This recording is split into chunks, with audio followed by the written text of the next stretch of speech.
welcome to the Yet to Be Named Magic the Gathering podcast. This is the second part of our chat with Will Hall, and as we are enjoying it so much, we decided to split this pod into two halves. So without delay, let's get straight back into it.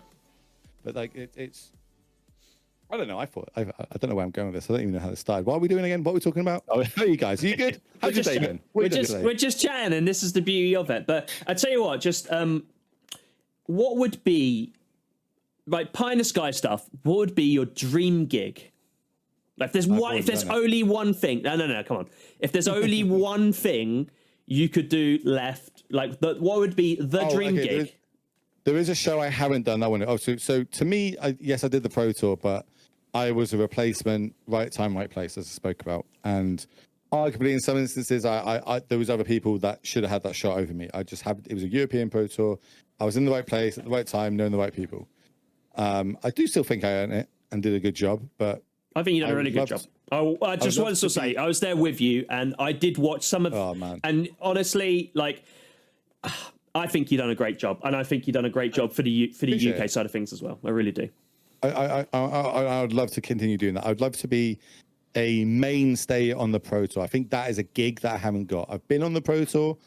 I arguably have all the Pro Tours there's ever been. Done the one I would have picked on paper as well. So I can't really moan too much, but I would love to be a mainstay on the PT. A show I've never done is the online championships. The mocks. Yeah.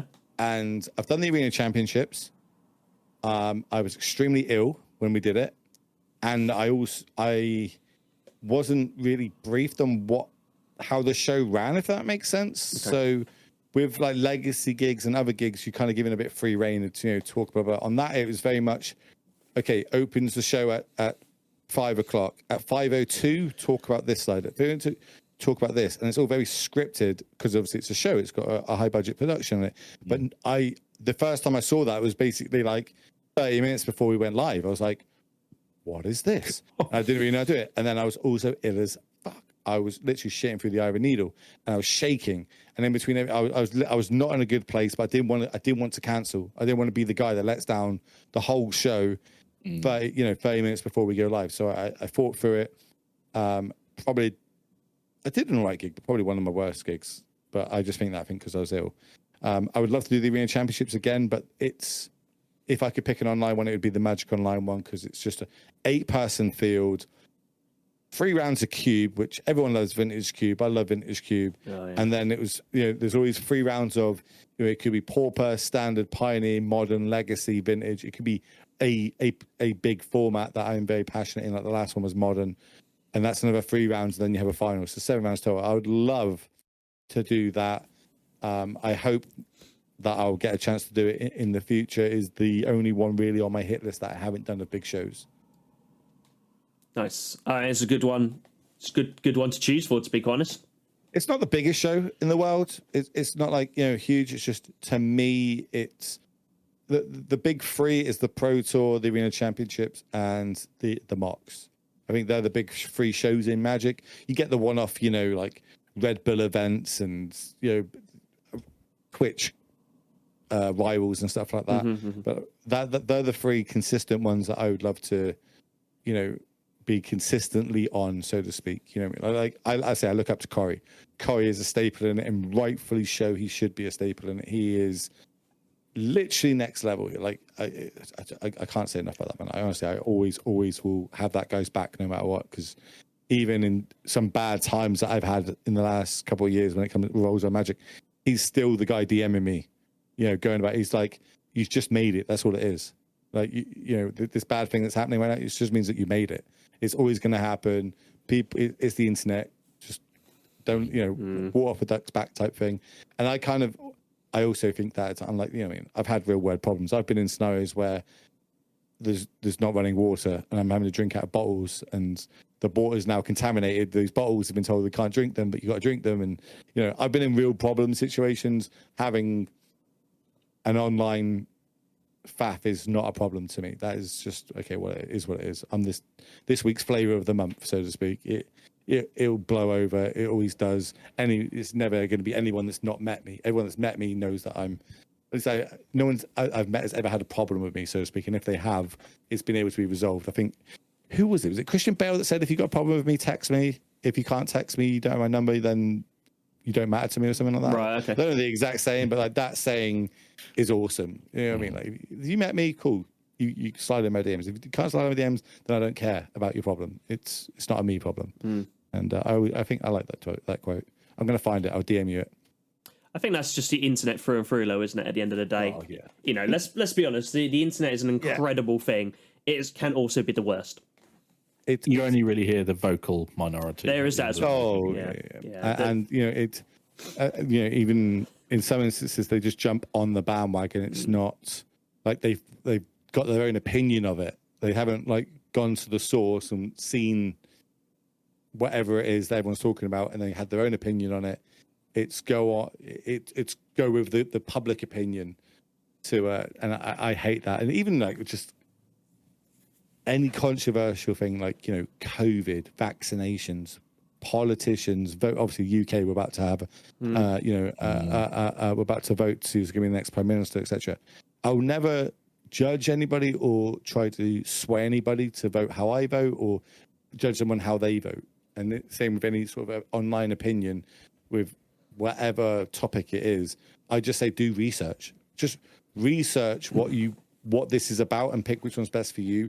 Don't go by what Susan on Twitter or Facebook says about COVID. You know what I mean? Like, it's just do your research on it and make your own decision. If enough of us do that, you know, the majority is going to win, and then that's going to be how things go forward. But it's very not like that, especially on online cultures. It is I call it the mob. I just say it starts with 1, then goes to 2 to 4 to 8, and escalates. It escalates, especially when it comes to bad things. Never escalates for good things. Isn't that weird? It's like the news. There's never anything good in the news. The news is always just negative things. Someone's done this. Someone's bad's happened here. Something this has happened. And I understand it because it gets the attention. Big shock. It gets the clicks, which in the end of the day gets the money. And you know, that's why we have clickbait titles on YouTube videos like, oh my god, deck is broken, oh this is the most powerful thing ever, oh my god, you were turn 2 wins, turn 1 wins, ban it now. Yeah, I mean, it is what it is. It's I understand why we do them. It's just not my thing. Problem is, if you don't play the game, you miss out on the game, but you play the game, you moan about the game. Do you know what I mean? Just going full circle back to YouTube, that's exactly what it is. I mean, all these things you've just sort of said, I mean, the amount of times when I've thought about doing something and I thought, oh, that'd be a good idea. And I'm just like, but it looks like I'm clickbaiting, or it looks like I'm doing A, B, and C. And then because I don't like seeing it. You know, when you see those type of videos, it's like, oh my God, the worst scenario in the world. And you're like, well, it's not going to be, is it? It's going to be you talking about nothing. Thumbnails of this. Yeah. There we go. That's thumbnails for the hold on, guys. We need a thumbnail for that. All of us like... I hate it. I literally hate it. It's the world we live in, unfortunately, isn't it? It doesn't make it any better, but no, it doesn't make it any better. But it goes back to that thing. Like I said, I feel like if you work hard and you do good content, it deserves the reward that it should get. Unfortunately, we're in this world where clickbaits and views associate to more than good hard work, but that's just how it is. Again, ego kicking in. I'm like, nope, I will not go to that level. No. I've got lots of friends that do it, and they make successful content creation lifestyles out of it. I'm sure there's guys in the army that you look at and you'd be like, you do not deserve what you've just been given, but you've been given it, and vice versa. I'm sure it's the same. It's definitely the same. That is weird, actually, thinking of it. So there's no one in the Marines I've ever felt that for. Okay. But that's the difference of the Marines to the army. I was going to say, is that right? The difference? Yeah. It is the difference. Everybody earns their stripes first. And then I have to educate people on this all the time, so I'm going to educate everybody that listens to this. The difference between the Army and the Royal Marines is the Army do 9 weeks basic training, the Royal Marines do 9 months of the world's hardest basic training. The percentage that pass out, I started with 65 guys in my troop, only 12 of us finished, and that's a high number. Like our troop just was a particularly strong troop with only 12 of us finishing. And the way that I say that I don't ever look at anyone and go, okay, they shouldn't be here, is because everyone's done the exact same thing to get there. It doesn't matter, because I'm a big guy, 6'2", like 200 kilograms. There's lads that are like 5'4" and only like 100 and whatever kilograms. But I know if I get shot, even though I weigh more than him and I've got the same kit on as him, he can pick me up and take me off that battlefield, because that's what we've done in training. I know that we can all do the exact same thing, and that gives you that makes us so good that I know the guy to the left and the right of me can do it because they've done the job. We've all gone through the exact same thing where, in the Army, the Navy, RAF, it's not like that. It's not that sort of training. It's very much, here's the basics in case you ever need to do it, and then they get trained in a specialization. Royal Marines, their first job is to be a soldier, and then we do our specialist training after that. You know what I mean? Like, no matter what, on paper, you are an elite soldier to start with, and then you are, whatever trade you are at that point in your career. So yeah, it's interesting. I've never looked at someone and gone, obviously in Bants you do. We're very Bants oriented. Like, how did you slip through the net? You know what I mean? Like, it must have been easy week that week or something. But on the face of it, I've never looked at another Marine and gone, how did you get it? Which is nice. You know what I mean? If you go to war, that is exactly what you want next to you. You don't want to see someone next to you and be like, how did you get it? And almost that they're a liability. That is you just can't efficiently be effective in that mental scenario, because there's so much going through your head already at that point. Yeah. I think, like you just said, you know exactly how they got there.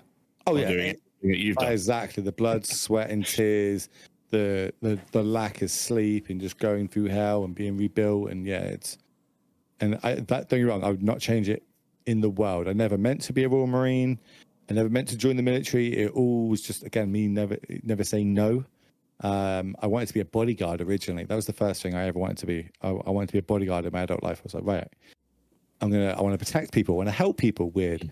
And then I was like, right, the best way I'm going to do that is by using guns. If I join the army, I can use guns. So I was like, okay, I'm going to join the army. So I was in the gym, running, doing weights and stuff, and telling people I'm going to be in the army. And then this guy came over to me and goes, oh, I hear you're going in the army. I'm like, yeah. He goes, oh, I'm going in the Royal Marines. So I went, what's the difference? I had no idea. He just literally said these words to me. He went, the Marines are better. That was 19 years ago. I never looked back. From the day he said those words to me in the gym, I was like, well, I'm going to be a Royal Marine then. Man, did he see me off. Like, I did not know how hard it was going to be. But, I recruitment office was like, I want to be a Royal Marine. They obviously bit my hand off because it's hard to be a Royal Marine. They're like, yeah, sure, you can do it. And you got to go do your initial tests and stuff. And then you get there and do the basic training. And yeah, that's...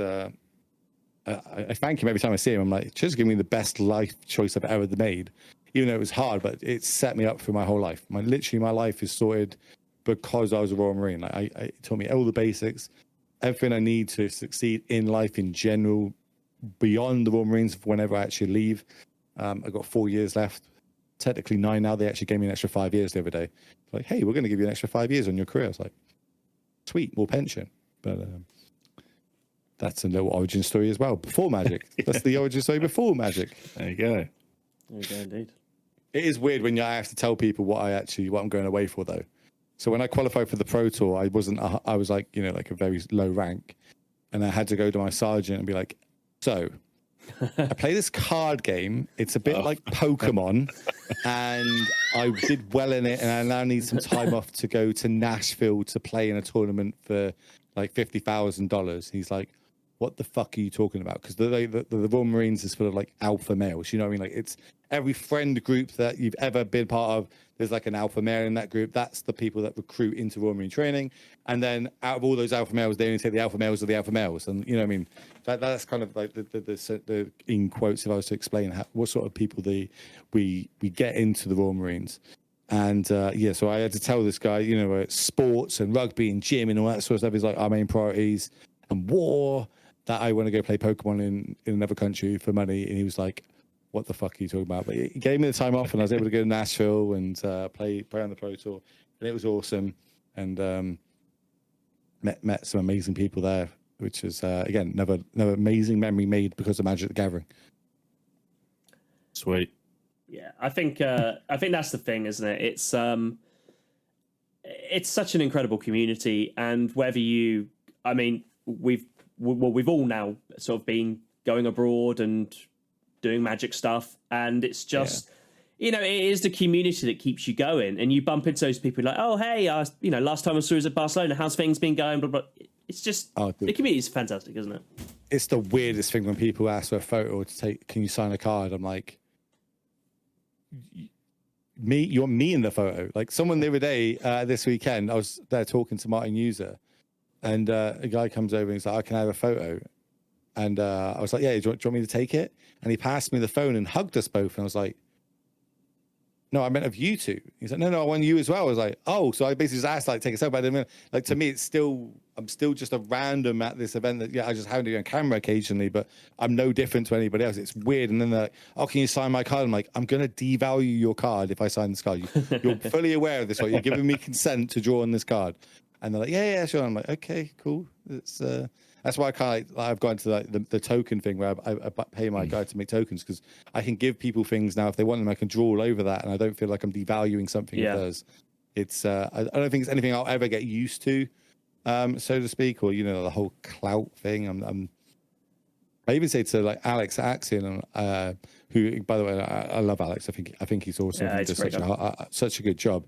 And that's not just kissing his ass. I'll tell him he does a bad job at times as well. But even at like Command Fest, I'm like, Alex, I'm the wrong person to invite to this event. I don't play Commander.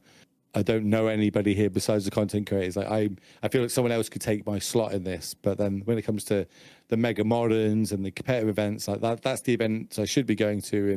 And you know, Alex is like, no, but I kind of want you here. You're good with people. You can interact and talk, and you know, and I've got no dramas ever doing that. Like I'll talk to anybody at any moment about anything, even if it is EDH.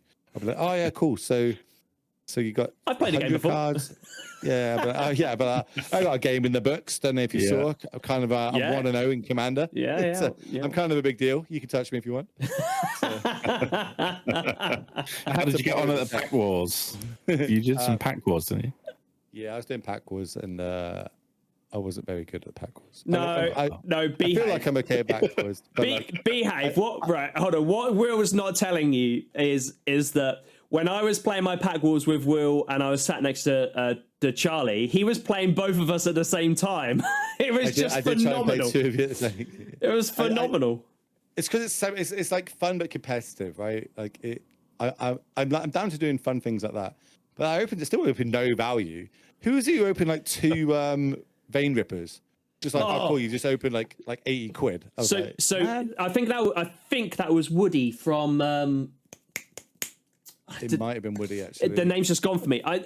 So he opened one in front of me. He sat down with me, and I think he sat down with Josh and opened a Vein Ripper. I think he opened a foil Vein Ripper or something like that as well. Like, he done real good.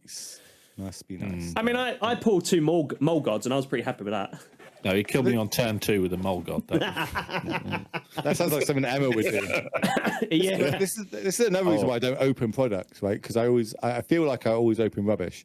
So I'd much rather get the enjoyment of giving the pack to someone and letting them open it and watch their enjoyment of it. There is something nice about that. Like that's something that I've done a few pack giveaways now, and you know so when we was doing the Pack Wars, I was given extra packs on day 2 myself, because what was really nice is people open in front of you and they're like, oh my god, like I've pulled a such and such, and you just and you're like, that's amazing, man. Like I love that feeling. I love that feeling of watching someone. It's great. Absolutely great. That's what I take a lot of people to America, to Disneyland. This sounds weird, right? So just another thing, I'm watching other people. So I go to like Orlando at least once a year, for either a holiday or for work. Like I was there. I just got engaged there about a month ago. Congratulations, I'm going at the end of the year for work. Cheers. And my joy from going to these things is taking new people that have never been before, because I've been like, you know, tens of times at this point. I actually have a year season ticket for Universal Studios, and I live in the UK. Nice. That's how much I go. And but like I can show people, right, this is the way we should go. This is the right like sequence to do things in to get the most out of your day. I enjoy seeing them see the fireworks for the first time. We're seeing the Disney castles, and that's where I get my enjoyment for going to things, is seeing others' enjoyment from it. And it's same in Magic. love seeing other people enjoy the content of watching content. I love seeing people win their prizes. I love being able to give the winners interviews and giving pack giveaways and stuff like this. It's just seeing other people's joy from it gives me the joy, not the other way around. Because I told you, I'm a dirty competitive player. I only get joy when I win, and it doesn't happen very often. You know what I mean? So it's that's where I kind of get my joy of content creation from, and the whole growing a TikTok, YouTube, Twitter stuff. That's just a step to be able to do more of that type of stuff. Yeah, that's one day, when I actually relieve the military and I decide what I actually want to do, maybe I'll try and give content creation a real go, and as a full-time job, and see how far I can really push it. And until that point, every day is just a learning experience, right? Like learn something new every day, 100% in one aspect or not. 100%. I think you'd do pretty well at that, Will. I think for multiple reasons. Your passion. I would try. No, but in all honesty, this is not inserting nose into arse cheeks, but you've got the passion and you've got the love of it, and that's half of it. Because when you watch passionate people do, it doesn't matter what it is. It could be building computers, putting shoes on horses' feet. It doesn't matter what it is. You watch someone be passionate about it, you can't help but be like, that's just really interesting. Like you just can't help yourself. So that's half of it, isn't it? I like, it seems great when I get to travel all the time and I'm always at these shows and stuff. There's a lot of shows I've done for free. Like, just because there's people out there, there's TOs that I love. I think that they do such a good job for their communities and they want to pay me. And I say, no, I'm like, no. I don't want to, do a giveaway or something, like give me some free tickets to give to your event or whatever. Like I'd rather be paid in that than actual money for me. And like I've got a Paupergeddon coming up in Pisa, which is going to be like 1,000 player pauper event, which now can actually qualify for the Pro Tour. But the organizer of that is Boose MTG, BOOSE MTG, Italian guy in Pisa, loves his like horror and mummy sort of like grungy type stuff. So he always makes like zombie tokens and zombie playmats and blah blah blah blah. You've seen my Ragavan playmat, right? It's that guy. And he's so passionate for the players and puts on these events at like dirt cheap prices. It's like £30 to enter. Yeah. And if you do, like, it's always going to be, you're always going to get something, blah, blah. He's amazing. And I said to him, I'll literally do anything for that guy if he asks. I would fly to another country and commentate. And that's what I'm doing at Paupergeddon. I'm flying there. I said, I'm not going to, he goes, like, what do you want? I went, get my flight. Like that's all I want. If you pay me to get there, I will do the whole weekend for free. Yep. Just because I want you to succeed, and that's why I would say with Axion, I want Axion to succeed. I just want more paper magic, and these are the people I see putting. They're passionate about it, so I'm more than happy to add what little I can to that, without any sort of benefit of a reap of reward or gain from it. It's nice when you get paid for things, but again, I have a day job. I don't need the money. It's nice, as ignorant as that sounds, or big head or whatever that. I have a day job that pays my bills, that keeps my lights on, it lets me do what I want to do. But like this is a hobby. If I wasn't doing it, I'd be at home watching it or taking part in it in some way. And now I'm trying to get into Lorcana. God, that's a nightmare as well. You guys into Lorcana yet? I can't. I played an intro game at MCM Comic Con last year and got a Gaston promo, and I liked the way it played. Yeah. It's only getting better now as well because there's more sets. You know what I mean? Back then at the MCA, there's only one set, so it's very, very basic of 1, 2, 3, 4, 5. Where now there's a few more sets out there. It's a bit more complicated, and coming from Magic, you've already got an idea of what resources are and how to kind of get 2-for-1s and what's good and what's bad. Just doing that gives you already one up on the rest of the competition that turns up to these events, and it's the only TCG that I've seen, and I've jumped on a few bandwagons in my time, that has got the collectability of Pokemon, but the playing competitiveness of Magic. And that's never happened. Like Pokemon is a really fun game to play, but the value is not in how good the card is, it's in how collectible it is, Charizards, etc. Yeah. In this one, it's kind of a mix of both. And it's really cool to see. Obviously, they just had their big event at the weekend. Frank Carsten took it down, which you'd love to see. MTG Hall of Famer, the mathematical genius he is, was able to win it. And he probably won a house this weekend, realistically. Like the promos in some that of the priced, game, cards are insane. Well, Yeah. I saw someone trying to sell one, or is selling one of the playmats on eBay at the minute for over €2,000. Wow. I think there's only like 200 of them made, and it was on the prize wall or something. But then the promo cards, so the way that it works in Lorcan, at least for the events at the minute, is turning up, you get a promo. Making top 64, you get another promo. Top 32, you get another promo. Top 16, you get another promo. Top 8, you get another promo. Top 4, top 2, winner. Okay, and like obviously the least amount of each promo as you got up the ladder, so to speak. And someone that got to top 32, I think, so that's 3 promos, was selling them, and like combined was 20 grand. Wow. And that's for top 32. Wow. So like for what Frank's got and being the first one, if he was going to sell them, he's easily going to probably get over 100 grand. Some whales out there, because they got it's Disney. Disney is such a huge IP and only going to get bigger. And having something that's collectible, card games is like a big thing. And you see that resurgence of Pokemon came out when we were kids. So I imagine you're around the same age as me. Yeah. So Pokemon came out, and then our dads didn't know what that was. They were just like, okay, we'll buy some kids, whatever, buy some cards to shut you up for a little bit. And then now we've grown up, and it's now kind of getting another, like TCGs and stuff are getting a resurgence, especially since Logan Paul did it.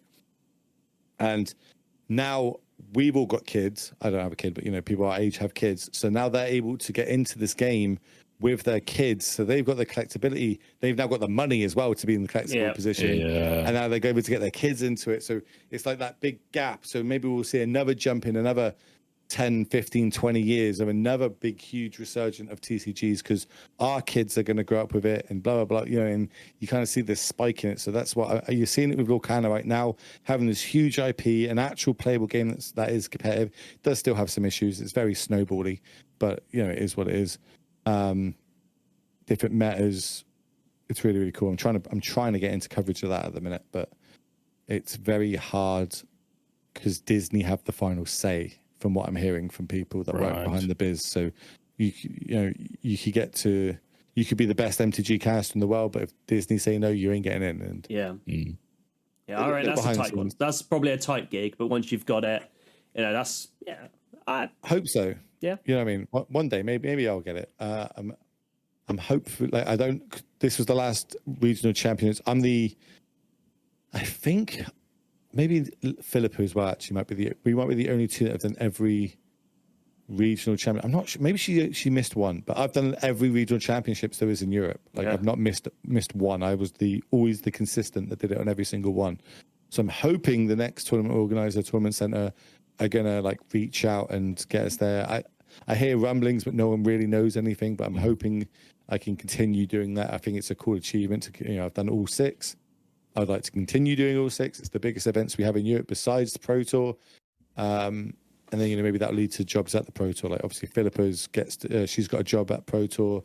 She's able to do, she's doing the main stage. Yeah, she does the main stage stuff, doesn't she? Yeah. I've seen, I saw her at Barcelona. I've seen her a few times actually. She just nails it. Absolutely nails it as well. She's passionate about it, and she just knows the score. You know what I mean? Like she's always improving. That's the other thing. Like English isn't her first language, and she's fully aware that English speaking is the way to go in content creation, because the majority of the audience is going to be English. Yeah. And she's getting better and better, and the more she hangs out with me, like I got nothing but love for her. She is amazing. I'm friends with her and her boyfriend, and we always get on, and we're always spinning stories, and we're always like having a little bit of gossip here and there whenever we see each other. And we always, now the future's uncertain. We don't know if we're ever going to work together again. I imagine we will. I really hope we do, but who knows? I might never have a casting gig again for the rest of my life. Maybe until after August. I think I'm booked up to at the minute. I think that's the last one I'm currently booked to do. I don't know where we start on one subject and then we go so off topic to another. I think we just wind you up and let you go. The thing is, what we like to do is, and I think is really important for us. It's the reason I know sort of pre-pod. I sent you a message this morning and just about talking points and things like that. We like it to be nice and free flowing because personally, I feel like we both want the pod to feel like it's people getting getting together, friends getting together, talking about the subject that we're passionate about, and that's what it's going to be about. That's what it is about for us. There's no point structured to the nth degree of, oh no, we've hit 59 minutes, we've got to cut it short now. Like, that's not what it's about for us. Like, you get more out of people when it's natural. I used to do like interviews with people. I used to like interview streamers and put loads of work into it, like like an hour long or whatever, and it would all be edited up and it would look good and be funny. And I think I literally was laughing the whole time I edit it because I think I'm the funniest person on the planet. And you put it out and as I say, it gets like no views, and it was a lot of effort for almost no reward at that point. So I stopped doing them. But I learned in just that short space, I think I did like 8 maybe, that I had a list of questions that I would always ask, or thereabouts, and one person asked for those questions in advance, and I sent it to them, and it was probably the worst one because they already had what they wanted to say in their mind, and then they stumbled, and they didn't quite have what they wanted to say, and then they go, and it was so. You could just tell, and it was really awkward, and it was really bad content, opposed to just saying it to someone and then going with the flow. You'd have their natural reaction to what it was, and you could feed off that. It's definitely the way to go forward. You can always have points to steer the conversation. Yep. But never try and actually make it original. As you said this morning, you're like, what do you want to talk about? When I went, anything. Let's just go. Let's just free flow it. The problem you're going to have is shutting me up. That's your problem. But that's like Sir said, that's what we're after at the end of the day. We're social. We like to talk. I talk far too much. As Dom's well aware of. But it's that's how we like it to be. We like it to be nice and look. We know, we've had feedback from people now that, like myself, I listen to a lot of podcasts while I'm driving around for work, and I know people that have listened and given me feedback. That's exactly what they do as well, and they enjoy it because it is like you're listening into a conversation, and you can fly on the wall. And that's exactly what we were looking to do. We didn't want it to be too structured. I asked what if there's anything you particularly want to talk about because it's an interesting point, but actually it's quite easy. We invite people to come on because they're easy natured. We have points that we want to speak to. We want to talk to you about your commentary and yourself and your life, whatnot. And we know that you can sit there and talk about it yourself, nice and easy. But it's easy listening as well, and that's what we're after. Who's on? I've got 2 questions. Let's start with the easier one. Who is? You say you edit. Do you make shorts for this? Do you clip little 60-second segments of this and post them? It's definitely something we need to do more of. Basically, I'm gonna say that's definitely something I would do if I was you guys. Second one is, who's on your hit list? Who do you want on the pod that you haven't had? We've got quite a few people. We won't say out because some of them. The problem is right. If you don't say it, how's it going to manifest? Yes. I know a lot of people. There's a chance I know these people, and I can just give them a DM and be like, hey, these lads want you for a podcast. Content creators will love making content that they don't have to edit. I just have to turn up for an hour and waffle about myself and then go, and you're going to do all the hard work to get it on the internet. And all I then got to do is retweet it. So I'm going to eat that up. So, right, I'm going to go on a bit of sorry, Dom, it's a classic Alex Riley side tangent. It's a nice little classic one here, but the amount of people I have messaged about just doing sit-down interviews. So it's something that I'm doing at events at the minute. Sit down, chat with people, talk to them about what they're doing and the events and things like that. And the amount of people I've messaged or contacted, and you don't even get a reply. And it's like, fair enough, like you know the deal. It's all fine and dandy. But at the Actions event in Birmingham, I reached out to John Avon, and he could not be nicer and more inviting. And we had a sit down chat. We had a decent chat beforehand. We've had plenty of chats afterwards. We've done our sit down. And it was so nice and it was so easy. I wish there was a bit more of that in the community, but I also understand, you message, anyone, you message Mangu for argument's sake. I'm sure he's got 10 a penny. Like, people are always contacting him. I would like to do something. Or, they're busy guys. Like, I appreciate this. I really, really do. But it's just interesting. On your hit list? I would love to. I'd love to have a chat with him. Give me a second. Give me a second while we're talking. No, behave. No, that's just... Well, I'm literally talking to him right now. He messaged me 2 hours ago because I was talking to him about something. Just keep telling people on your hit list while you keep talking. Go for it. Oh my god, there's loads. I mean, for me personally, I have been a massive fan of Covert Go Blue pretty much since I've watched his stuff for a long, long time. He'd be another great person. I'd actually quite like to get John Avon on here. I think he was a really interesting man to speak to. I think he's got a lot of good stories to tell. He's a man that's been around in magic art for a long time. There will be a time I'll have a conversation with him. I think that'd be fantastic. What about you, Dom? I know we've spoke off camera about other people we've potentially touching base with, but who would be on your hit list? Oh my goodness. I mean, I don't have anyone in particular. Lies. As such. You definitely have someone. You're thinking of someone right now. Who is it?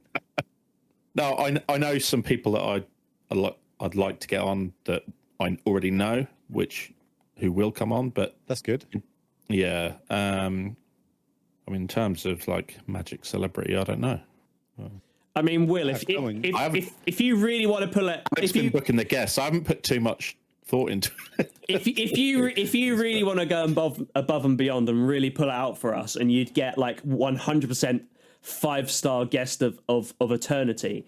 Who do you want? I would love a sit down chat or a sit down with LSV on the pod. That'd be amazing. I think that's one person I don't have, to be fair. I think, well, boo. I don't have him in the DMs. I love his draft content and things like that. I think his cube stuff as well. It's just phenomenal. It's so educational as well. Goat with it all by far. He's up there. 100%. It's really difficult because the problem is like Will is that.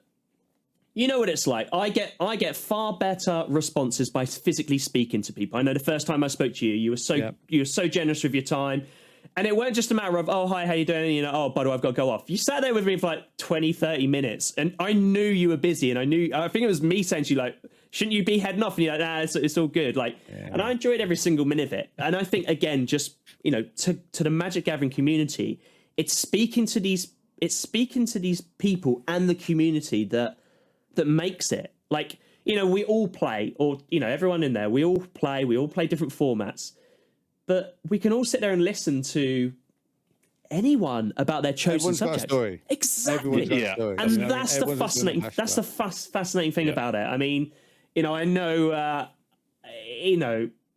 you always come across, actually I've got a little question for you, Will. Sorry, Dom, I'm rambling over you again.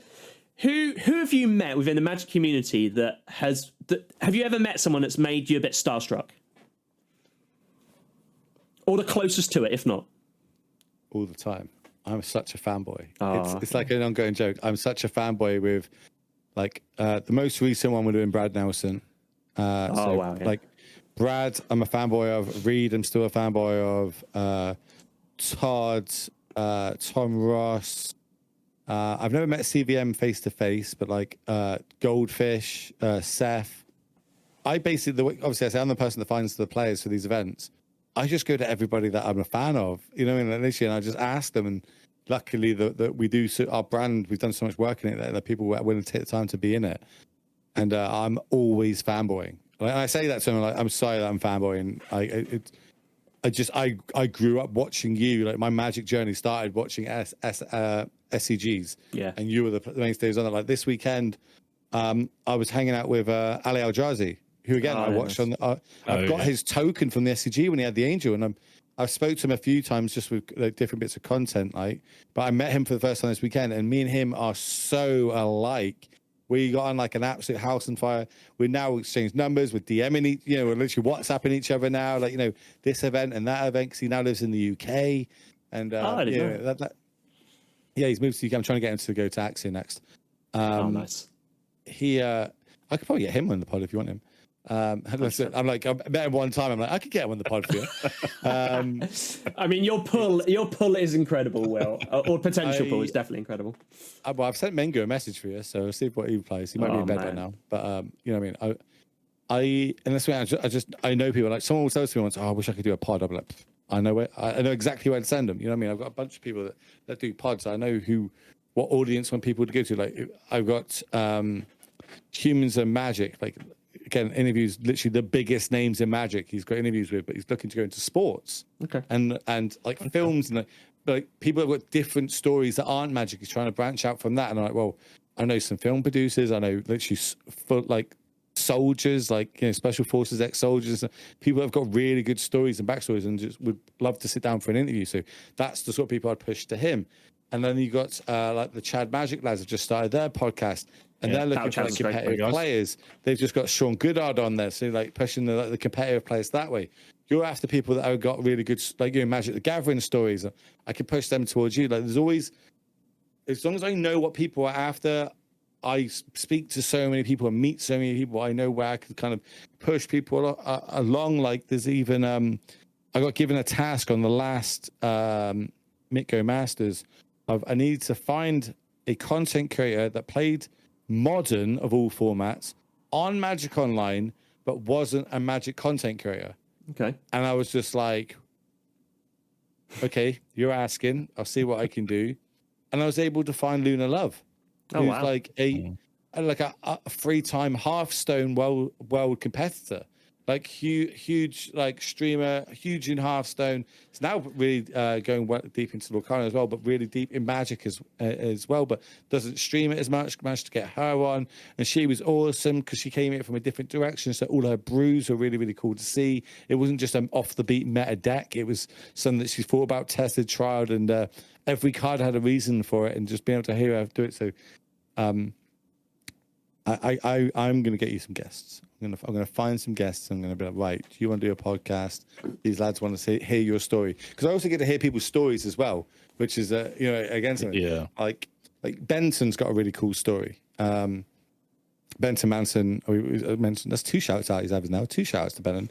He's obviously came second in the Pro Tour, lost to Reduke in the final. At that Pro Tour, I was one of the card readers, so I'm the one stood there with the iPad, and whenever they draw a card, I press a button so on screen for everybody watching, they can see that's the card drawn. And bear in mind, it is the most high tense profile Magic probably of his career, right? And he's just sat there, him versus Reed Dude with his scorekeeper, me, and I think it was Anu. I think Anu was the other card reader. And he's just cracking jokes that no one's laughing at. And I think they're hilarious, right? So, like, he, like, just says something in this little quirky, awkward way that he does it. And I just go, like, you know, obviously I've got to be professional. I can't just start bawling out laughing. But, like, he can tell that I laughed. He's just like, oh, dear, thank you. And I was like, you know, that just stuck for the whole weekend. He was like round 3 feature match, round 7 feature match, or whatever. I've seen him a couple of times going through it, and then we kept talking and kept hanging out. I was like, I didn't know I'm good at this, but I'm very good at finding a story. And so for that Pro Tour, weirdly, Benton was the person I attached to, and he came second in the tournament. At Barcelona, I'm the reporter. My job is to go out and find all the different stories from the room. On the Thursday at the players' meeting, before the tournament even starts, I'm interviewing, I forgot his name now, Jake Beardsley. Oh, yeah. I'm interviewing Jake Beardsley because it's his birthday weekend and his first Pro Tour. And I stick with that story throughout day 1. He makes day 2. Awesome story. You know, first Pro Tour on his birthday weekend, makes day 2. He's now just made top 8. Yeah. He's now in the semis. He's now in the finals. Yep. He's now just won his first Pro Tour, his first opportunity. Yeah, it's amazing. I was able to pick that story up and sit with it and keep giving that information every time I'm in the desk. So like every third round, I'm at the desk with Maria and I forget his name. So many casters. I'm sat there at the desk, and they go, "So what's the news out on the floor, Will?" And I'll be like, "Oh, okay, we've got this player and this player and this player," and you get to tell like a little bit of story, what's out on the ground or what people are drafting, etc. How people are playing. And I'm living it because it's like Lord of the Rings. I'm like, yeah, someone's got Mount Doom and the One Ring in their deck. Someone's got Frodo. They've got Boromir. They've got Gandalf. All in the 4-color mess, but they've got all the heroes. You know what I mean? They're trying to make the Fellowship, and I was loving it. I'm like running around like with a microphone, thinking I'm all fancy in that heat. By the way, yeah. I'm in a full like 3-piece suit running around. Even the casters are in shorts because you don't see their legs, and I'm there fully head to toe. running around that aircon in that hall Yeah. was something else. That was I didn't realize until I went up to the little content creators thing, which is adjacent to the Prodrome. It's like, this is a sauna. Yeah. It was just a greenhouse. Yeah. And there's some weird law that the aircon couldn't go down so low in the venue, and we were just like, what is going on? Luckily, we had like a little green room that had like one aircon unit in it, but we just maxed it down. So it was as long as the door stayed shut, it was quite cold in there, and we were told to always be in there when you're not on the floor. But then my job was to be on the floor basically the whole time, getting stories, doing interviews, and I love that. I didn't know that I liked being in an interview until that moment, and then I don't know if I'm even allowed to say it, but some people don't like being interviewers at the Pro Tour, pay that way. Like, some of the casters don't like being an interviewer. They'd much rather be at the desk or in the booth. They don't like the interviewing bit as much. And I was like, oh, well, I really love this. So that's kind of, you'll see me trying to do a lot more interviews and things that I do now, just to gain experience and kind of work on my weaknesses with that, which is mainly saying players' names, because I am horrendous at saying players' names. I feel like running around, with a microphone. Actually, sometimes the best stories are going to come from that. Yeah. Oh, yeah. You're going to get stuff that they haven't talked about on the desk. And you need the right person, though, right? Like, some people, I say, will get anxiety and don't like talking. They don't like initiating conversations with people. I'll go up to anybody. And so, like Kai Buddha, literally the best, if not top 2 players to ever play this game. Happily just walk up to him and just be like, hey, Kai, how's it going? How's your round go? How's the event going? How's your testing process up to this point? You know what I mean? Just have a full-blown conversation back and forth with him. Something I thought I'd never do. But, I respect him so much. Willie Idol, is it? Yeah, Willie Idol, I think it is. Really famous control player. I want to say it's not Willie Idol. It might be Willie. I'm saying go with Willie Idol. But, Brazilian all-star of Magic the Gathering. When I spoke to him, went, all right, Will. I went, what? You know my name? He's like, yeah, I'm always watching your stream. I was like, okay. Wow. And I was like, okay, how's it going? And, I'd go back and forth up to him for different rounds. I was like, geez, that's, I was not, I'm not expecting that sort of thing. Normally when I'm casting with people like Matei, Big Z, awesome, again, teaches me so a lot. And me and him are really, really like good friends. And he will tell me if I'm doing something wrong. Like he will give me shit for messing something up, or he'll be like, well, you're doing this too much. You need to lay off that, or you need to work on this. You know what I mean? Like, he will give it to me straight. He knows that I have an ego, and he will knock me down a peg and is not scared of it. And that's what you need. You need people like that around you, so you don't get too big-headed and think that, you're almighty. Like, I deserve this, I deserve that. He's like, no one cares. You're just a blip on the internet, mate. What are you talking about? And I'm like, fuck, he's right, but I don't want to accept that he's right, but he is right. And I love having someone like that. But anyway, I'm getting back to is he obviously has been around the game a long time at high level. I think he came second in a Pro Tour once. He's done it all, and he'll get DMs from some of the big names, like saying different things to do when we're on coverage, and it's really interesting because I didn't think I would know some of them, or they would at least know who I am, and then you get to meet them and like, all right, Will, and they're like, well, so yeah, like, a full fanboy moments basically. Like, amazing. Oh, geez, okay, cool, yeah. I'm gonna go scream in the corner now to nothing for a little bit. It's cool. The only time I've ever been literally starstruck, though, we're going back to the conversation like 10 minutes ago. I'm sorry, I do this a lot. Is when I met Hayden Christensen. Okay. Dude, and I was only there for like 10 seconds while you have your photo taken, and I had I'm in the line, and third from meeting him, and you go turn the corner, and then he's there, and you're like, oh shit, it's fucking Darth Vader, and I'm like, fuck. I go up and I give him a handshake, and I was like, mate, you don't know what, how much I admire you, sort of thing. He's like, oh no, thank you very much, and you have your photo, and you wash it out there. It's a complete sausage fest. But then when you walk out of the room that he's in, mate, I just adrenaline dump. Just had to sit there on the floor a minute. I was like, fuck. I felt like I wanted to cry. I was like, what is going on? I was like, I don't know what was happening to me. I was like, is this what starstruck is? Mate, and still to this day, I've got a photo of him. It's like one of my pro possessions. I am a huge Star Wars fan.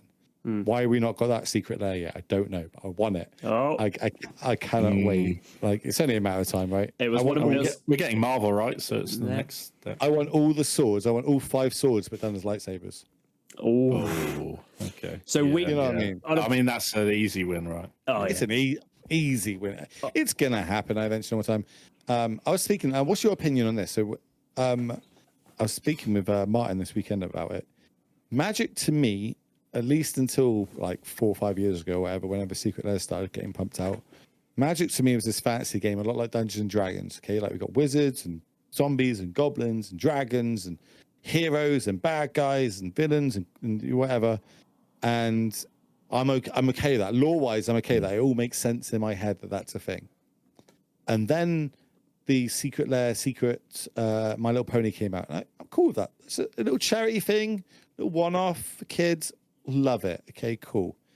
But now I've got like Robot Godzilla going up against an angel that's going up against, I don't know. What's another obscure Secret Lair that we've got? Like Jurassic Park. like Jurassic Park. You know what I mean? Like it takes that lore out of it for me. But now, obviously, because there's been so many, it's been for a couple of years now. I just accept that that's a thing in Magic. Or you've also But, got like the Fallouts, which my Fallout Secret Lair just turned up today. Actually, Oh, yeah. It's nice. nice winter all. It's warm. Oh yeah. But anyway, Sorry. did they miss a trick with that Fallout set? If they waited 2 months and put it out after that TV series, I would have bought them all. I've never played Fallout, right? Like I had an ex-girlfriend, she played Fallout, and I never my thing. And I kind of knew what it was, but watched the TV series, loved it. I was like, if they released a Secret Lair about this now, I would be buying it up. And I assumed, because they announced there was going to be 3, and obviously we only saw 1 at the event they previewed. It might have been Chicago, I can't remember. But yeah, they previewed 1. They said, there's 2 more. And obviously I knew the Amazon series was coming out, right? I assumed that you were going to get the characters from the show in one of those Secret Lairs, but obviously it just turned out not to be. I'm a sucker. I've got way too much money for my own good. At least I think I do, and I'll spend it on dumb things. And I buy way too many Secret Lairs that I'm even willing to say that I buy too many of them. Like I hate that I buy them, but I will buy a Secret Lair, 4 copies of it if it's got 1 card in that I want a play set of. I'm so stupid with it, and like at the minute I'm trying to get all the pixel lands as my basic lands. So now I want 20 of each pixel Secret Lair art. Yeah, they're beautiful. They are beautiful. I've got to say them. They're beautiful. I won one at Mega Modern in, where were we? Stoke-on-T. Yeah. With my ticks, I was able to get one, so I got one. And again, the guy giving them out was like an EDH player, and he was like, "Oh, I've never seen the cards from that." I went, "Oh yeah, they got the basic lands and command tower. It's like a really nice command tower comes in this." And he was like, "Oh, I've not seen that." And then someone, one of the other judges there was like, "Yeah, it's like a 20 quid card now, that command tower. You know, people really, really want it or whatever." I just opened the Secret Lair in front of him and just gave him the command tower. And here, mate, you play EDH. Like, what am I going to do with that card? I'm horrendous for selling cards. I only ever buy what I need or want. And it's got to the point where I own like 16 Teferis. I own 12 Yargmoths, because every time something comes out, I just get the upgraded version that I like the new of, which is really annoying because now all the Modern Horizons 3, they're about to print all the elementals again, and I'm like, I've already got the showcase arts. I've already got the full art ones. I'm like, but do I like these full art ones better? Yeah. Am I now going to get these all again? To do that same with my Shocklands, I just upgraded them to the old bordered Ravnica ones. So now I've got multiples of Shocklands which I had before, and I've just given a big box. I went through my collection, kept all my 4-ofs, and then took the other 12 of every card that I had, gave them to my mate, and I'm like, look, value these for me. Tell me how much they're worth. I'll give you 20% of what it is. You know, if you can sell them for me, great. Because obviously I've now realized that weddings cost a lot of money. Oh yeah. So I need to. That's. I eloped to Korea for mine. It wasn't too expensive. Maybe I should do that. No, because the money's racking up and we haven't even had it. I just thought it was easy being a guy. I thought I just got to buy a ring, get on a knee, and that's it. It's done. Easy. No. Now you got to get married in the next 12 months, and you got to go all your spare weekends. You got to go to wedding venues. And as much as I love my fiance, and I'm going to spend the rest of my life with her, I didn't realize all this was coming on with, but I enjoy it. She loves it. Now I think we finally got a wedding venue, so she's a little bit less stressed for her. moving forward. But yeah, I wish someone could have told me all this before. Maybe I would have waited a bit. Look, saying that, I've been over 10 years, so it's a bit overdue, but here we are. That's the thing. You know what I mean? Did you think any more? Time is obviously right. I know. When we were chatting at Birmingham, you were talking about we talked about honeymoons. Have you thought any more about it? I know this is a random topic, buddy, but I don't even know if I can afford a honeymoon. I would love to Disneyland. Disneyland. Orlando is 100% going to be involved in it in some aspect. I would love to go from the UK to Orlando, Orlando to LA, to go to the Universal Studios there, and then go from there to Japan, because I would love to go to a Pokemon Center. Oh yeah, and then go from Japan. The flight from Japan back to the UK would be really long, so I'd want to stop somewhere in the middle. So maybe like Thailand or somewhere like that, just to stop. Like ideally, like 3 weeks of just traveling, but only ever going one way. Yep. So you know what I mean, like go around the globe and then end up back in you. That's what I'd like to do. I've got. Are any of you guys going to Vegas? Yeah. I am. Yeah. So like Vegas. I'm planning Vegas at the minute. I want to fly out to Vegas. I want to do the weekend in Vegas. I want to drive to Ohio, which is 29 hours away, over the next 4 days, because on the Friday the invitational for the Apex Gaming starts, and I want to do play in the qualifiers for that and potentially play on the Sunday. Cool. Which is Nice. It's awesome. I think that's going to be a cool trip to do as well. I'm trying to find people to do it with me at the minute. I think the other Marine, and this is what I call him, full on road trip. Just like a full road trip. I think you drive through 6 different states in 29 hours. So obviously over 4 days you could just do like 7 hours driving a day or something, but while stopping off and kind of seeing that state, seeing that what there is, and not just seeing the touristy bits. Yeah. Get to see the locals, have some drinks in bars, and I'm planning to go with Josh, who does the Chad Magic podcast. Yeah, Battle Chats, isn't it? Yeah. I call him the other Marine, and I think everyone else should call him the other Marine as well.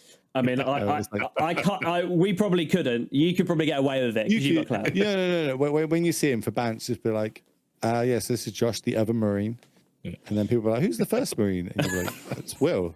I always give Josh, I'm like, he's the second best Royal Marine that plays Magic. Yeah, I'm not too sure if I quite want to fly in that, but that trip sounds amazing. I like I sort of said to you in Birmingham, like Japan. Like I loved Japan, and I'd like to go back. So I could definitely give you some pointers on that sort of stuff. But that's a really interesting trip. Actually, doing it like that would be good. Yeah, I like Snorlax. What's your favorite Pokemon? Snorlax. My favorite Pokemon. Yeah. Ooh, I've got two. I know it's really greedy, but it's either Gengar or Gyarados. My two favorite. One of those two. Okay.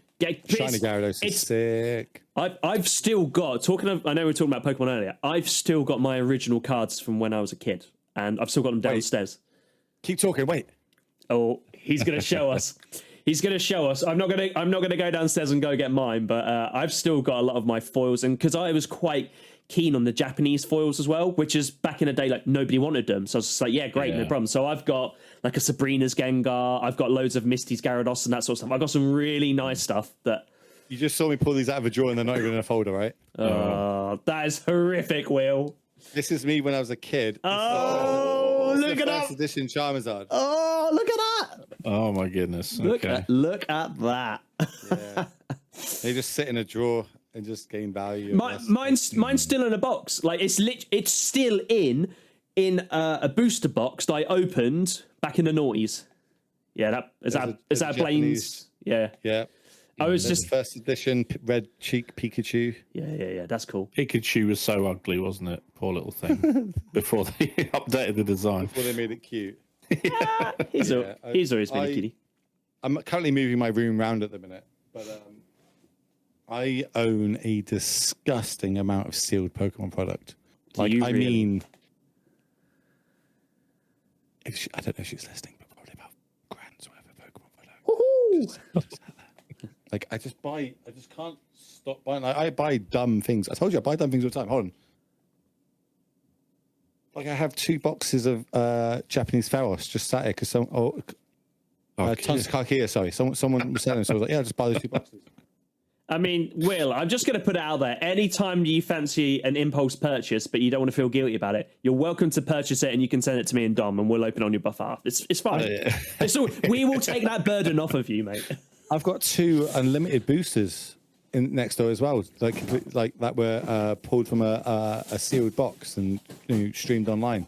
Wow. So like an unmapped box. I've got 2 of them sat there. As well. The only thing I can flex on, I've still got these boxes of original alliances that I've been opening from time to time, and I love opening them.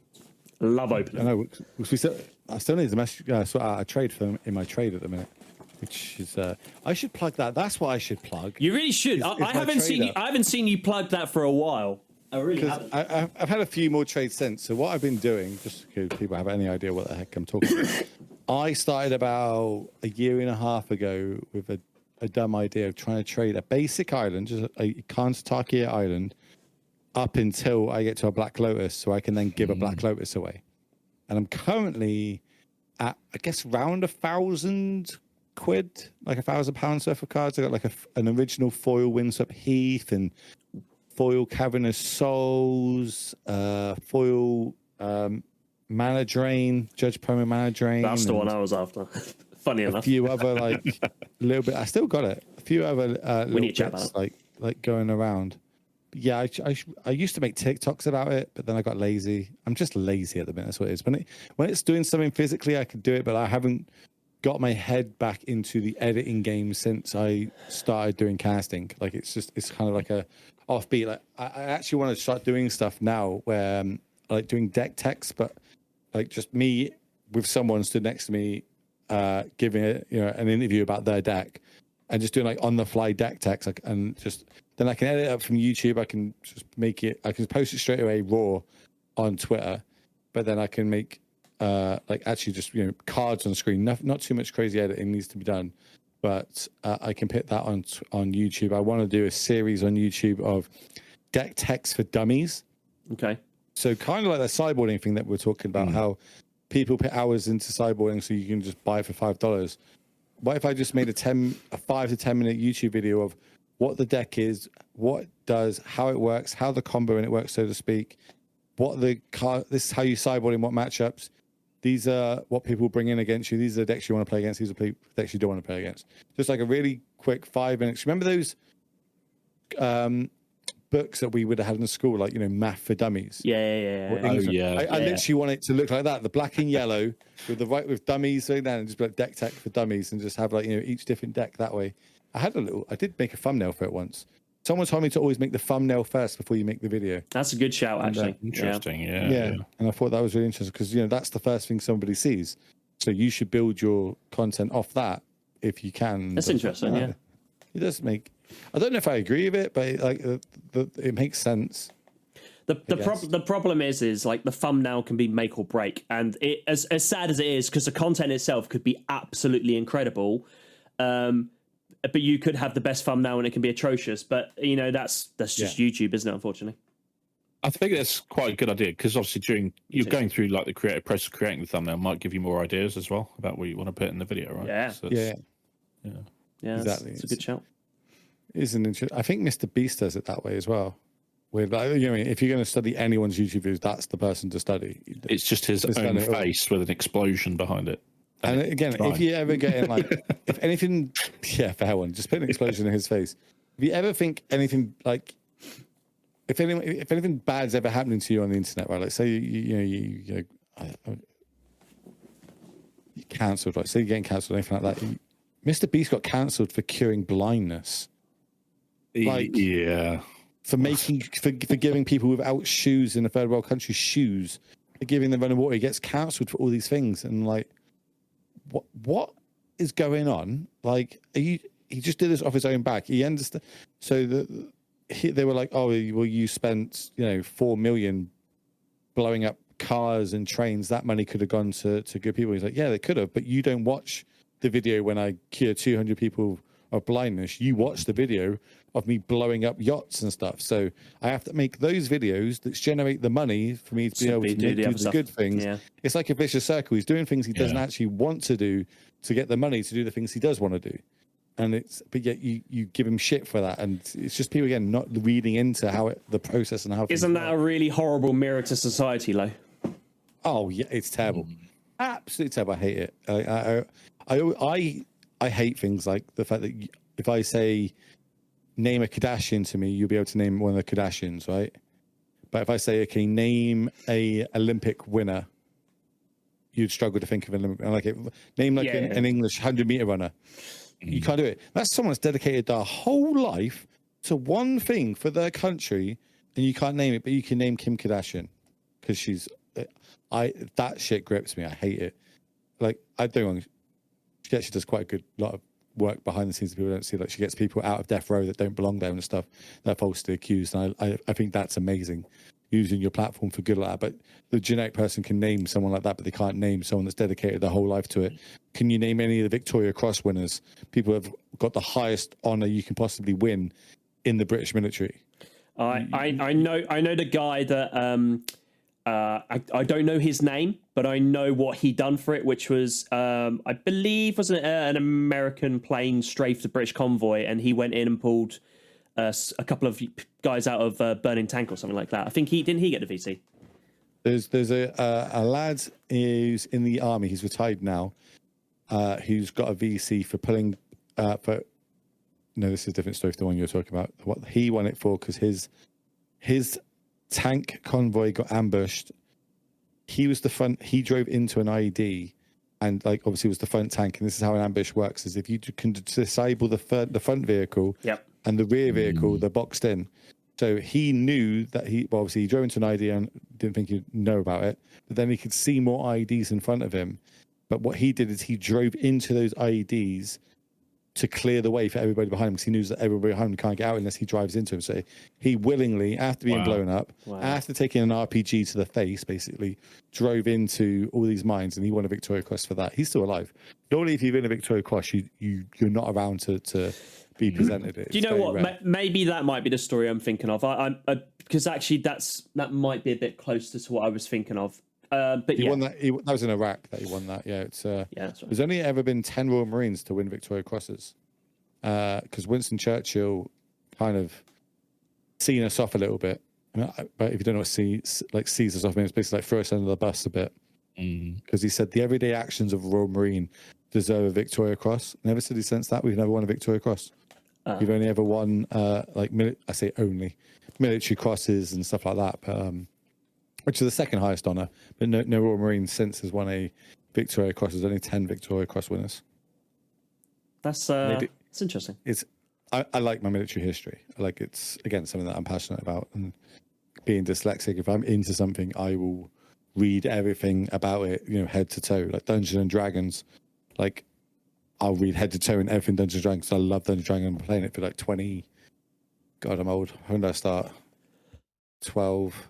For like 26 years, I've been playing Dungeons and Dragons. You know what I mean?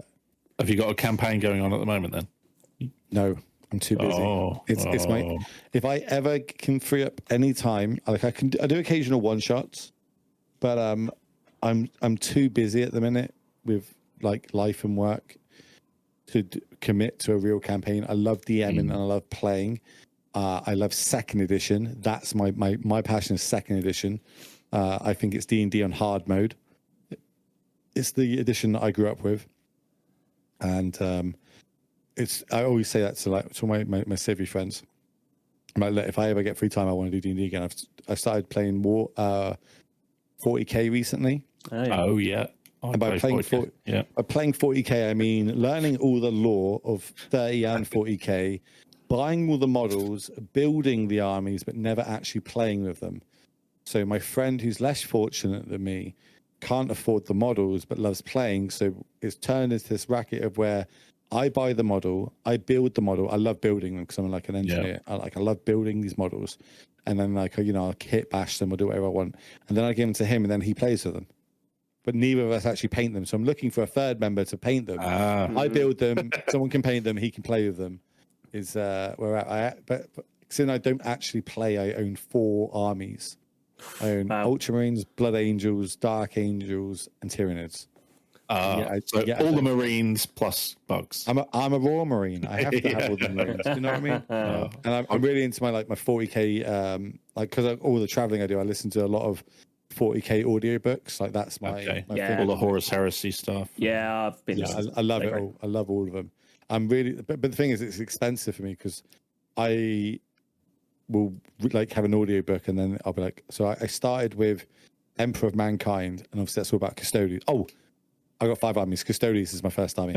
So Custodians, because my friends were like, let's play, and I was like, no, I'll end up buying loads of armies. I'll get addicted to it. And they're like, no, you won't, because I did it as a kid.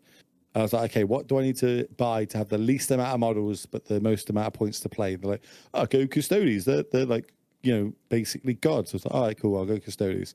And then do the lore on them. They're awesome. I was like, damn. So read that audiobook.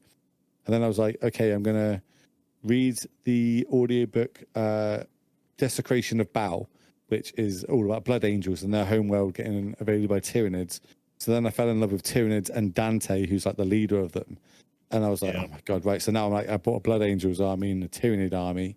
And then I've just finished reading Lionel Johnson. So now I'm like, now I'm into Dark Angels. And they released the model for him as well. Yeah. I love all the Primarchs. Like, I'm in the process of collecting all the Primarchs because I just love that whole lore and story behind them all. And I think it's so freaking cool. And any story that they're involved in. So I also just finished the Plague Wars with Gillingham. Realistically, if I had to pick one chapter, it's Ultramarines. I like my Smurfs. Back. That's just back from the day when I was a kid and playing. I used to play Ultramarines, and they were the poster. I'm a Manius Calgar fanboy. Like the guy with the 2 big power fists. I thought it looked really cool. I actually have some original art of him next door. It used to be on the wall in here until I took it down. So when can we expect you to be building a Manus Calgar commander deck? Because they did do the 40k commander decks, didn't they? So I think in that tub there is a sealed box of all 4 foiled decks. I've got them. Yeah. They're there, foiled, just still in the box, just sat there doing nothing because I'm stupid.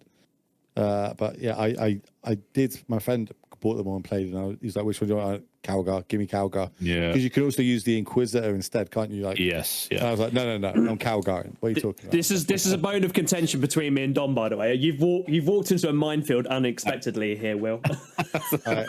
With what? Buying things in the opening? No. So we've had lots of discussions about this. So like yourself, I have all the 40k commander decks. I have them all in foil as well. Like the same as you, probably the same as all of that. I grew up messing around. I weren't playing. Me and my brother were messing around with 40k, and I loved it. Stepped away from it because stuff happens, all that sort of stuff.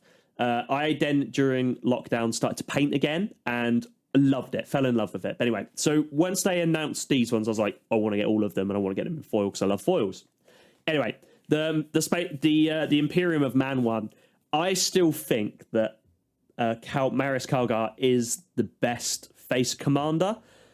Whereas if I put it over to Dom, because he's got something else to say about this. In a bubble, Calgar is a much more powerful card. As the face of the precon, I feel like the Inquisitor gives all your creatures vigilance and +1/+0. And you can tap her to create clues and tap down your opponent's best blocker. Or if they move to combat, you can tap down their best attacker. It's like that is way more powerful than, I don't even know what he does. I'm not gonna lie to you. Like, again, I don't play Commander. I just know that he's like a cool pitcher, so I want to play him. He makes Space Marines, and he's got double strike. He's a 3/5 double strike, so he's pretty. He's a monster. Punchy. Yeah, he's going to be double strike. He's got 2 fists. Yeah, exactly. Exactly. Yeah. Isn't who's the Chaos Lord? Isn't he the best one, or is it the Necrons that's the best one? It depends. The Necrons one is a proper artifact combo deck. And it is I can't play it. I don't play enough of those cards to get my head around it, but it's supposed to be absolutely wicked. It's basically self-mill combo. Yeah. Isn't it? Yeah. Yeah. Like maybe I'll open them one day. I don't know. Again, just buy loads of products. I've got 2 of the Raining Cats and Dogs as well. Oh yeah. Again, just sat there in a box. I've got 2 of the Advent calendar thing they did last year. Oh yeah. Them sat in a box. Some good cards. Opals in there. No. I just don't open things. I told you I'll probably end up giving them away at some point. Like it's kind of what I do. We spoke about it. What else I've got. If you do open those calendar ones and you get any of the nice foil Arcline Phoenixes, I will definitely take them off your hands. I've built Is It Phoenix as my Pioneer deck, and I want to bling it all out. Ooh, do you?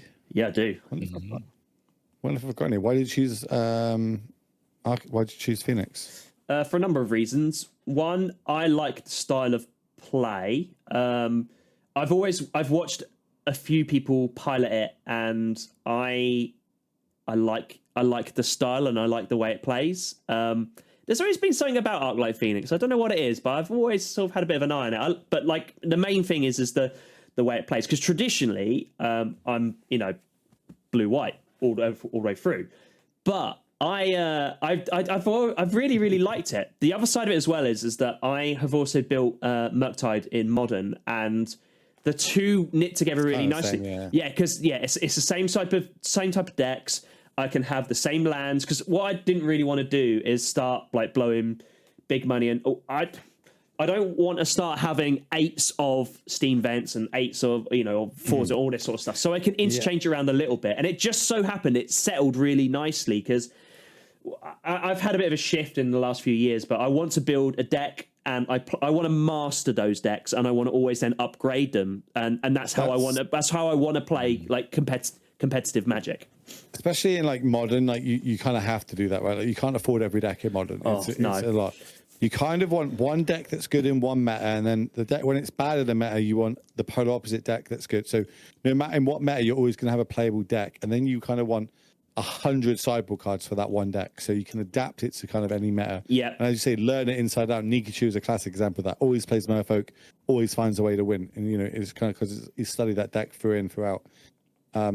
I might have some foil treasure cruisers. Weirdly, ooh, yeah. I know I've got one in there. I am a little. I would happily take them off your hands. I'm a little nervous at the minute because I think it's going to get banned. Yeah. Yeah. That's. I'm a little concerned about it, but it depends. I'm always open to it. The problem is Will, like, so. You know what my YouTube does and all that sort of stuff, and I do want to do some other stuff. But the key thing is that I love foils. I love opening packs, and I'm very lucky that I'm going to open these packs. I get to showcase it to people's peoples.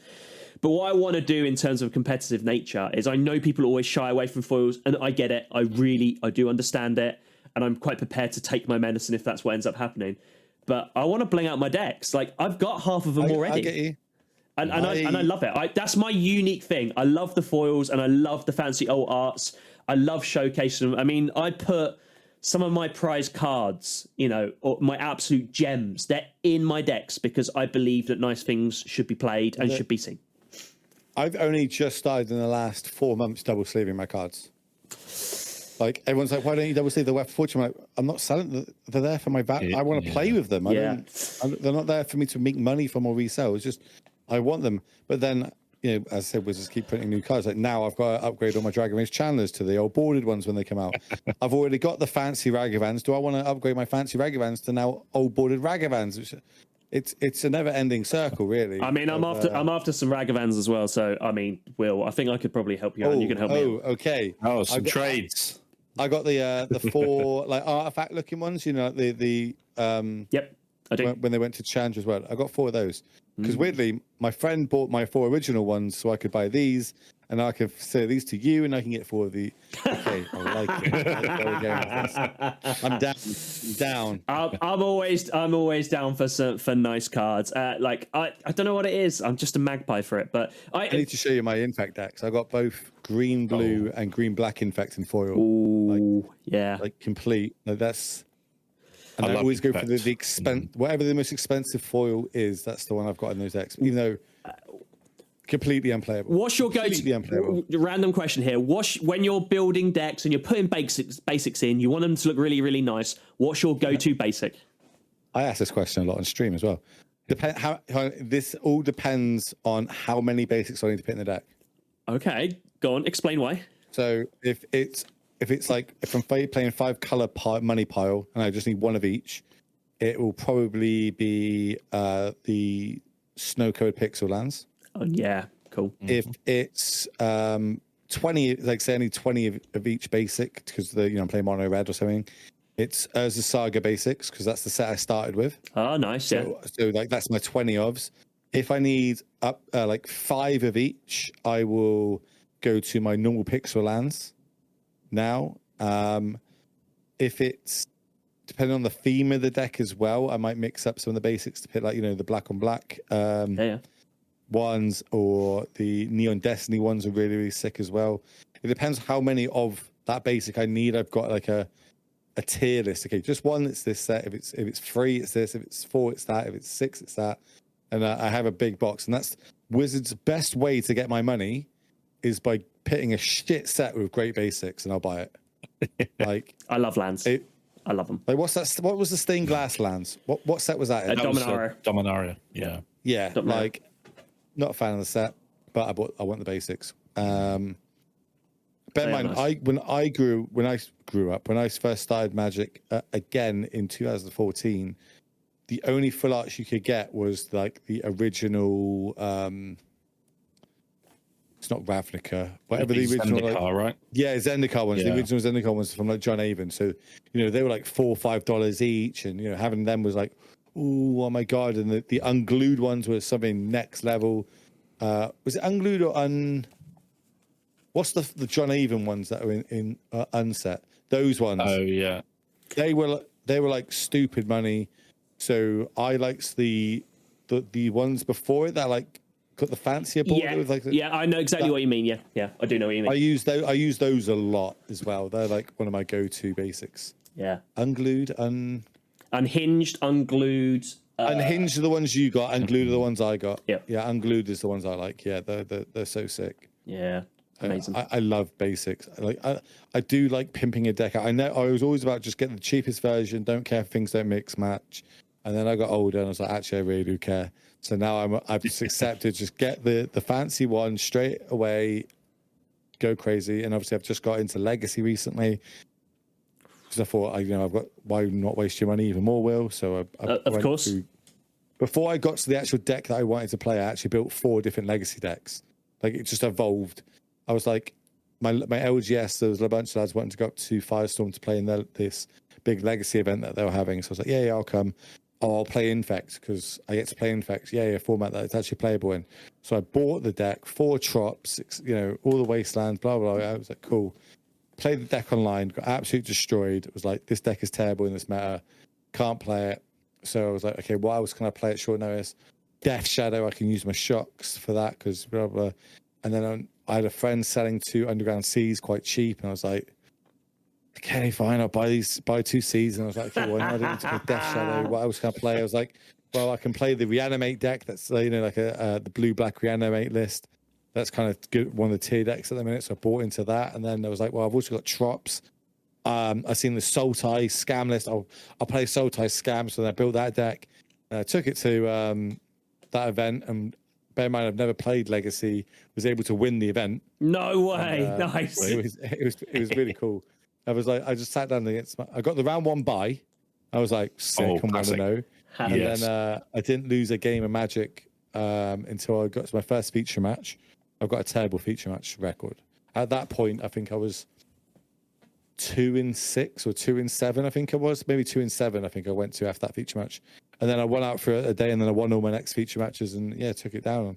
But I was just learning as I go. Like, I was like, I don't know what this deck does, but this seems good. And I was playing a very, I was playing a couple of Stifles and lots of Wastelands. So I was going for very mana denial strategies, rip their hand to pieces with reanimating Griefs, and then kind of get my value from playing Uros. Nice, yeah. And it just worked out to my play style really, really well. And Orcish Bowmaster was an all-star in it, and now Orcish Bowmaster is the only card I don't have the fancy version of yet, because the guy in Pisa that's running Paupergeddon that I told you that tier I'll do anything for, I was literally just looking around to buy the scroll versions from the holiday set of Lord of the Rings that got released. Yeah.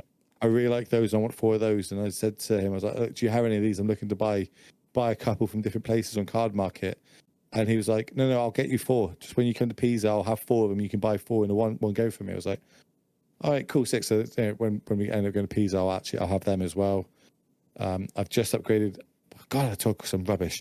I've just upgraded my One Rings as well to the poster art ones. You know, the ones that they're like unreadable. They're just disgusting. But I've just finished upgrading them. I got the last one this weekend off one of the traders. I was like, I'm just stupid when it comes to. I said to my missus, I'm like, if I die, make sure you get someone that knows what they're doing to value this collection. Yeah. Like, don't just put it in a shoebox and take someone on Facebook's word for it. Like, I promise you, I'm not willing to tell you how much this is worth, but I'm willing to tell you that you should get someone to look at this properly, and all my art and stuff as well. Like, I've got. Did you ever see the art that Wizards gave a treasure token to 100 stores around the world, and it was like a metal token of Liliana in black and gold, and it looks beautiful. They got the special artist to do it, and the actual artist made made 100 posters of it in foil, A5. Wow. And I was lucky enough to be to be able to get on it early. And I was one of the people that pre-ordered it. You couldn't pick a number though. It was just whatever number you order is the number you get. Now I need you to fill for 2 seconds while I run next door and get it and show you what number I got. Okay? Go for it. Say something fancy. So I'm guessing. I'm not guessing. Not only is it going to be gorgeous, Dom, that it's probably going to get one of the low numbered ones. What do you reckon? Yeah, I follow the artist on Facebook. I was just trying to. But yeah, I love all of her art. It's brilliant. Oh, I mean, we've spoken about this many times, but art in Magic the Gathering is just incredible. Her name's Ratcha Lynn. That's right. Yeah. This is the. Oh yeah. The thing. Oh wow. That is incredible. It's beautiful. And then the number I got. Can you see? Is that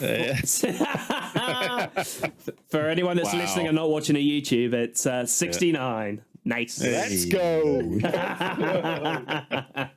So happy when I opened that. I was like, because I actually asked, I went, can I get number 3 if it's a thing? They went, no one can pick numbers. I was like, all right, okay, cool. And then obviously it came through and I was 69. I was like, oh, it's even better. Even better. Yeah, exactly. Even better. That is amazing. It's a cool. I do like my artwork. I've got more than can fit in this room, and I need to kind of prioritize it a little bit at the minute.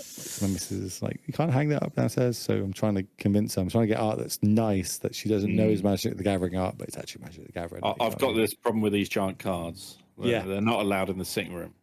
I've got a giant mink skin boo, and I'm like, where do I put my giant mink skin boo? Because I'm a D&D fan. Yeah. Baldur's Gate is like one of my favorite games of all time. The original 1 and 2 are my favorite games. I know 3 is like a phenomenon at the minute, and it is really good. My only problem with 3 is its 5th edition rules. It's not 2nd edition, and I love 2nd edition, even though it's still absolutely game. It's literally changing the way you can play games. Like, it's so good. I want the voice actress to Devora. I want to get her to sign this Lae'zel giant card. I think that'd she's be going sick. to be at Comic-Con, and I'll get her to sign that. So that's cool. I actually want some. So I collect. What don't I collect? I collect stamps as well, just as I was a kid. I collect Sideshow collectible statues. I don't know if you know. Okay. What they are. Yeah. Wow, okay. I collect Marvel ones and Star Wars ones, and I've got a lot of those downstairs as well. So they're really high quality. Really, they're movie accurate, as well, aren't they? And stuff. Especially when you import them to the UK. Import tax is a bitch. Tell me about it. And I got a replica Mjolnir, Thor's hammer, like a metal one of them replica, and I took it to Comic-Con. I got Stan Lee to sign it. Oh wow! Wow! It's pretty sick. I don't know why I don't have it on display. I really should have it on display. But yeah, got the authentication sticker that you definitely couldn't print yourself and put on there. But you know what I mean, like the authentication sticker and Stan Lee's signature on it. I met him twice. Wow! I once was about an hour or 2 away from meeting him at Universal Studios in the Marvel world. He was there, but we were on the other side of the park. And I'm just imagine walking down. If you've never been, it's basically the kind of made. It's one big circle, the whole park, and there's different zones. And there's a Marvel zone, and in that Marvel zone's all like different rides and different shops you can go in and stuff. And it's all decked out like you're in a comic book. And Spider-Man runs around and all that sort of stuff. Imagine just walking down there and Stan Lee just comes out of one of the doors, and you're like, yeah, that's crazy. This is the height of like, you know, the Avengers coming out. Like, everyone knows who Stan Lee is, and he was just there at the park, just like going on the Spider-Man ride. I'm like, imagine sitting next. Oh my god, I couldn't cope. I had the privilege. Sorry, carry on. No, go on. Yeah, but I say it's a privilege of seeing him. Right? Yeah, he at his last European event, he said there was going to be the last time in Europe, and he came and he gave an interview on stage at Comic-Con here, and he was talking about how obviously they had so many piles of artwork back in those times that were just throwing them in the skip. Oh yeah, because they had no. How much did he talk about his wife? Yeah, he did. Yeah, every single time I've ever seen him, and when you see interviews with him, he just like he would give up everything in the world. It's all about his wife. Like every single time is about his wife this and wife that, and you know his Joni this and this Joni that, and you just sat there and you're like, fuck, they don't make it like that anymore. They just don't make humans like that anymore. Where you know, it's that sort of dedication. We have like a new sort of dedication, appreciation now, but like, but he was just everything about it. It was just like. Yeah, and I drew this comic, and Joni looked at it, and I got inspiration because she once picked up a cat, and I thought, okay, Catwoman, you know, I know that's DC, but you know, it's like, oh, she helps a spider that bit her, so I was like, oh, that'd be a great idea if I got, it was all like you could always find a story back to her, and I always remember him just like that was the one thing he talked about more than any in comics, anything like that. It was always just his journey. Because I went when he was in the UK for. London Film and Comic-Con, I think it was, something like that. Yeah. And it was like, I've got a special ticket, so you have like a meet and greet with him after the event. Like it's a lock-in, basically, just you and like 70 other people, and you get to like talk to Stan Lee one-on-one. And he was a bit unwell at the time, so they kind of just did like a big Q&A and gave away loads of like posters and stuff like that. But you get to ask him all these different questions, and it was so cool. Weirdly, I was in America, in Orlando, on holiday again, because that's what I do. And there was Orlando Comic-Con was on, and Stan Lee just happened to be there. So I told my girlfriend at the time, I was like, we're going there. And we just went, and I was like, that's Stan Lee. And there was a panel, and we just went in, just sat down in the front, and he's just there. I was like, God, this is random, but I love my life. Like, it's cool. I've took up way too much of your time, gents, and I fully understand that it's getting late in the UK. I haven't had dinner yet. I also haven't had dinner yet either. My phone's going off next to me. I'm just ignoring it. I imagine it's my girlfriend going, "You dinner's on the table." Fiance. Yeah, You need to work on that, Will.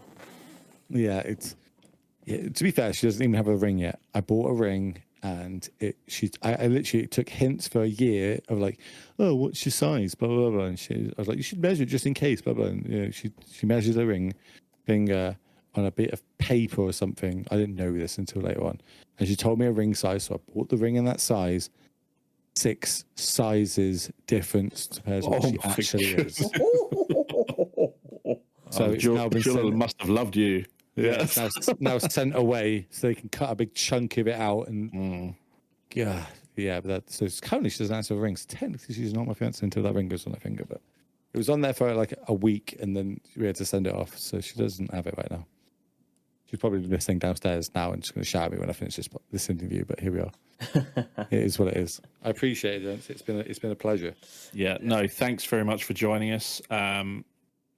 Seek out Will on Twitter at the Will Hall EXP, and where can we find you? Where can we see you casting next? Every stream but mine. I'm on more streams that's not mine. It's unreal. Next streams I've got going. I'm doing like the NRGs. I'm doing Paupergeddon. I'm doing. Now it's kind of changing around Europe. It's not going to be these big 2-day events anymore that qualify 36 players for the regional championships. They're kind of loaning it out to smaller TOs around Europe. So, Axion, I'm streaming the Axions, but I'm doing that myself. A backpack stream. I'm going to Nordic Masters in Copenhagen to do their event. I've got Paupergeddon. So yeah, you're probably. I'm doing the RC next weekend. Actually, this weekend coming on like the 1st of June. I'm doing the American RC. Nice. I'm all over the place. You can't get rid of me that easy. You're gonna hear this annoying British voice wherever we go. Love it. But I appreciate it, gents. No, thanks very much for joining us. Yeah, giving up your time. Any feedback, comments, leave us a message on the socials. Will, thanks once again. It's been an absolute pleasure. And yeah, we'll see you all soon. Take it easy, everyone. Bye. Bye. Bye.